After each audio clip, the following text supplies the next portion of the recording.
کوئی بھی ایسا کام نہیں جس کی طرف شریعت مطہرہ نے ہماری رہنمائی نہ فرمائی ہو اور ہمیں اس کام کے کرنے کی رغبت نہ دلائی ہو، اور برائی کا کوئی بھی ایسا کام نہیں ہے جس سے شریعت مطہرہ نے ہمیں ڈرایا اور اس سے منع نہ کیا ہو۔ شریعت نے خیر اور شر،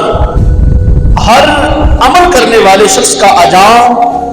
اس کا انجام کیا ہوگا، وہ ہر طور پر ہمیں واضح کر دیا کہ جو شخص ایسا عمل کرے گا، گناہ والے کام کرے گا، تو اس کا انجام اتنا بھیانک ہوگا کہ جہنم کی آگ میں اس کو جلایا جائے گا، یا کچھ ایسے اعمال، کچھ ایسے گناہ جس کی وجہ سے انسان اور وہ عذاب قبر شروع ہو جاتا ہے، قبر سے ہی عذاب شروع ہو جاتا ہے، اور پھر کب قیامت قائم ہوگی، کب اس کو قبر سے نکالا جائے گا، پھر پتا تو اس کے اعمال کا اس کو چل گیا کہ میرا حشر کیا ہے۔ پھر اللہ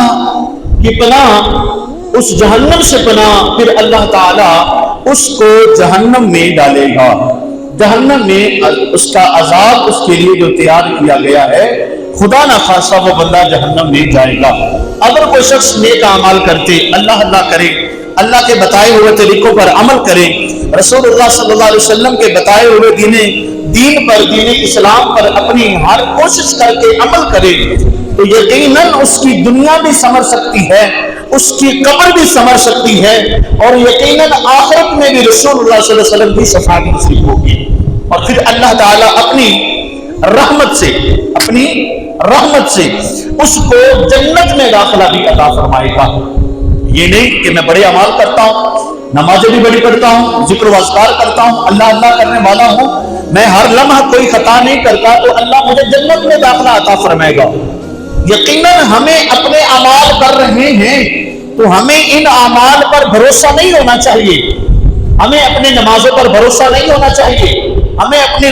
نمازوں پر بھروسہ نہیں ہونا چاہیے، اپنے روزوں پر بھروسہ نہیں ہونا چاہیے، اپنی زکوٰۃ، حج، عمرہ، دیگر عبادات پر بھروسہ نہیں، بلکہ بھروسہ اگر ہمیں ہو تو ہمیں رب کی رحمت پر بھروسہ ہونا چاہیے۔